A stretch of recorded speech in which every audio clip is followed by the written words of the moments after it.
तो आ जाइए दोस्तों, हमारे YouTube चैनल पर आपका फिर से स्वागत है। हम आज अध्ययन करेंगे केंद्रक, लंब केंद्र, अंतः केंद्र और परिकेंद्र का। पिछले वीडियो में हमने त्रिभुज के सामान्य नियम और परिभाषा का अध्ययन किया था। अभी त्रिभुज के केंद्रक, लंब केंद्र, अंतः केंद्र और परिकेंद्र के बारे में अध्ययन की शुरुआत करते हैं। तो सर्वप्रथम हम देखते हैं केंद्रक क्या होता है। सेंट्रोइड, सेंट्रोइड क्या होता है, इसकी हम परिभाषा देखें तो जैसा कि एक त्रिभुज है ABC, इस त्रिभुज की अगर भुजाओं के मध्य बिंदुओं को सामने के कोण से मिलाया जाता है, लेंथ के मिड पॉइंट को उनके सामने के एंगल से जब मिलाया जाता है तो सारे तीनों की तीनों जो भुजाएं बनती हैं मिड पॉइंट से मिलाने वाले, उन सभी का संगम बिंदु या कोइंसिडेंट पॉइंट जो होता है उसे हम केंद्रक कहते हैं। परिभाषा देखें तो भुजाओं के मध्य बिंदुओं को सम्मुख कोण से मिलाने वाली रेखाओं का संगम बिंदु क्या कहलाता है?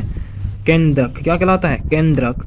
इस केंद्रक की एक खास विशेषता होती है कि यह इस भुजा को 2:1 में विभाजित करता है। मतलब जो AD है इसको 2:1 के रेशियो में इसको डिवाइड करता है।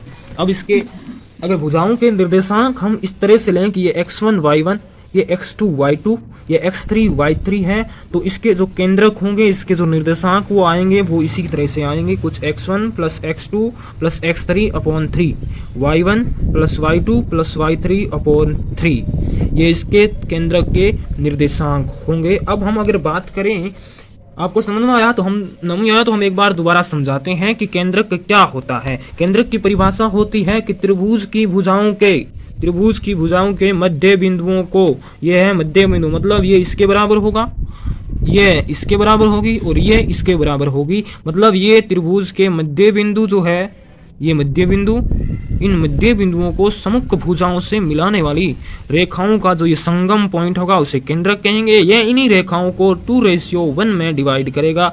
जो 2 का रेशियो होगा वो कोण की तरफ होगा और 1 वाला रेशियो का जो पार्ट होगा वो भुजा की तरफ होगा। इसका अगर इस भुजाओं के निर्देशांक, कोणों के निर्देशांक दिए होंगे तो केंद्रक का जो निर्देशांक आएगा वो कुछ इस तरह से आएगा। x1 plus x2 plus x3 upon 3, y1 plus y2 plus y3 upon 3। अगर हमें आगे जरूरत पड़ी तो हम इसको सिद्ध करके भी एक दिन देखेंगे। अब हम बात करते हैं कि ये जो केंद्रक होता है हमेशा त्रिभुज के अंदर होगा। मतलब ये locate always inside the triangle, ये हमेशा केंद्रक के अंदर होगा, मतलब केंद्रक होगा जो त्रिभुज के अंदर होगा।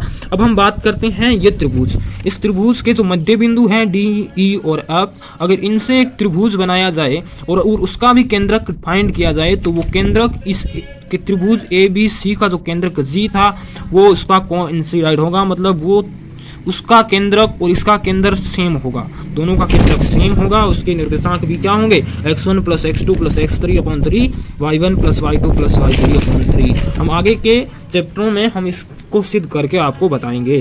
तो ये क्या, इसकी क्या परिभाषा होगी? Centroid of triangle DEF will coincident with centroid of triangle ABC। हम अब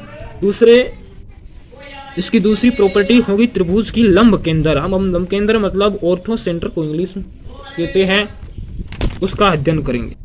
ऑर्थो सेंटर की जब परिभाषा देखते हैं, त्रिभुज के कोणों से सम्मुख भुजा पर डाले गए लंबों का संगम बिंदु। मतलब जो ये त्रिभुज है ABC, इसका ये कोण A है, इससे इस सम्मुख भुजा BC पर लंब डाला, ये पॉइंट D होगा।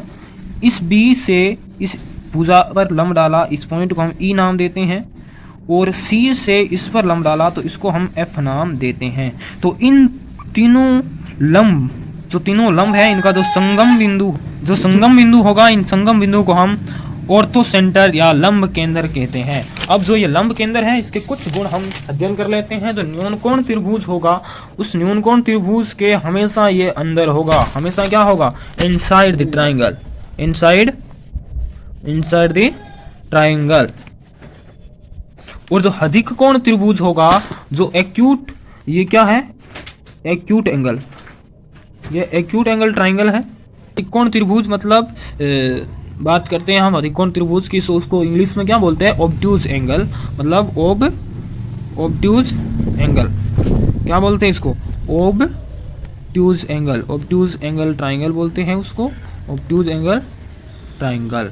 ऑब्ट्यूज एंगल के ट्राइंगल के हमेशा क्या होगा, आउटसाइड होगा, और जो समकोण त्रिभुज होगा उसके लिए खुद जो राइट एंगल होगा वही लंब केंद्र होगा। जैसे कि ये एक समकोण त्रिभुज है, ये समकोण त्रिभुज है, ये ए, ये बी और ये सी। अगर ये 90 डिग्री है तो यही ऑर्थो सेंटर होगा, यही क्या होगा, ऑर्थो सेंटर होगा। क्योंकि इससे इस पर लंब डालेंगे तो इस भुजा पर यह आएगा, इसके सम्मुख भुजा इस पर अगर लंब डालेंगे तो ये आएगा, और इसका लंब डालेंगे तो कहाँ डालेंगे, इसी के ऊपर डालेंगे, सम्मुख भुजा इस पर लंब डालेंगे तो यहाँ पर इसका लंब इस पर डालेंगे। तो ये जो है इसको आगे बढ़ाएं तो यही इसका संगम बिंदु है। मतलब समकोण त्रिभुज का जो राइट एंगल ट्राइंगल होगा वो खुद ही ऑर्थो सेंटर होगा। वो क्या होगा, ऑर्थो सेंटर होगा, वो एच होगा।